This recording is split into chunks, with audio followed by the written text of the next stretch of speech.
Then the Lord said to Moses, "Tell the Israelites to turn back and encamp near Pi-hahiroth, between Migdol and the sea. They are to encamp by the sea, directly opposite Baal-zephon. Pharaoh will think the Israelites are wandering around the land in confusion, hemmed in by the desert.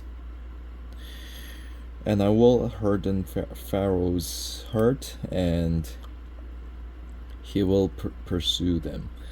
But I will gain glory for myself through Pharaoh and all his army, and the Egyptians will know that I am the Lord."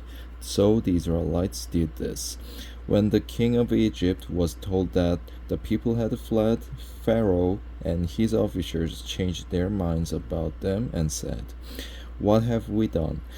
We have let the Israelites go and have lost their services."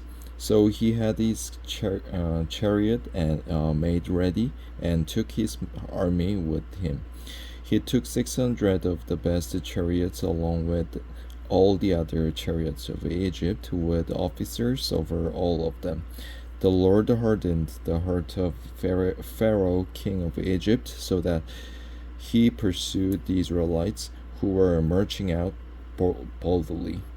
The Egyptians, all Pharaoh's horses and chariots, horsemen and troops, pursued the Israelites and overtook them as they camped by the sea near Pi-hahiroth, opposite Baal-zephon. As Pharaoh approached, the Israelites looked up, and there were the Egyptians marching after them. They were terrified and cried out to the Lord. They said to Moses, "Was it because there were no graves in Egypt that you brought us to the desert to die? What have you done to us by bringing us out of Egypt? Didn't we say to you in Egypt, 'Leave us alone, let us serve the Egyptians'? It would have been better for us to serve the Egyptians than to die in the desert." Moses answered the people, "Do not be afraid, stand firm, and you will see the deliverance the Lord will bring you today. The Egyptians you see today you will never see again. The Lord will fight for you, you need only to be still." Then the Lord said to Moses, "Why are you crying out to me? Tell the Israelites to move on. Raise your staff and stretch out your hand over the sea to divide this water, so that the Israelites can go through the sea on dry ground. I will harden the hearts of the Egyptians so that they will go in after them, and I will gain glory through Pharaoh and all his army, through his chariots and his horsemen. The Egyptians will know that I am the Lord when I gain glory through Pharaoh, his chariots, and his horsemen."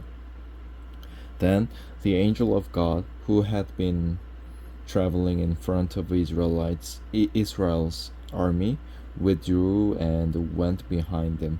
The pillar of cloud also moved from in front and stood behind them, coming between the armies of Egypt and Israel. Throughout the night, the cloud brought darkness to one side and light to the other side, so neither went near the other all night long. Then Moses stretched out his hand over the sea, and all that night the Lord drove the sea back with a strong east wind and turned it into dry land. The waters were divided, and the Israelites went through the sea on dry ground, with a wall of water on their right and on their left. The Egyptians pursued them, and all Pharaoh's horses and the chariots and horsemen followed them into the sea. During the last watch of the night, the Lord looked down from the pillar of fire and cloud at the Egyptian army and threw it into confusion. He jammed the wheels of their chariots so that they had difficulty driving, and the Egyptians said, "Let's get away from the Israelites. The Lord is fighting for them against Egypt."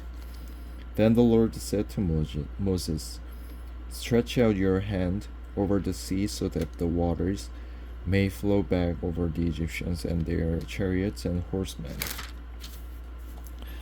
Moses stretched out his hand over the sea, and at daybreak the sea went back to its place. The Egyptians were fleeing toward it, and the Lord swept them into the sea. The water flowed back and covered the chariots and horsemen, the entire army of Pharaoh that had followed the Israelites into the sea. Not one of them survived.